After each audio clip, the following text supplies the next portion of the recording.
Hindi na babalik yun. Pero kung sakali magpunta siya dito, tawagan mo ako kagad. Dahil delikado yung tao yun. Halangang bituka. Sige. Sana nga hindi na siya bumalik dito kasi mas stress ako. Sabi pa naman nung doktor, bawal sa akin yun. Kaya dito ko na lang magpahinga ka. Ha?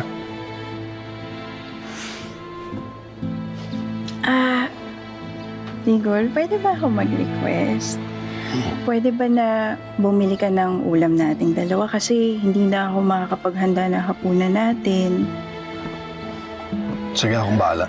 Ayan guys, Gusto ko totoo nga sana bang nagbago Liempo. na si Seb. Ayan, thank you for watching. Please like, ayan, and subscribe. Thank you, God bless. Sige.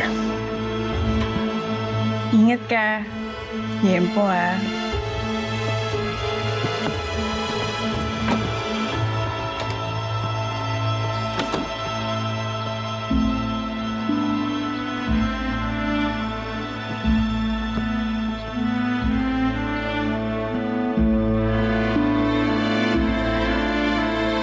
Watch FPJ's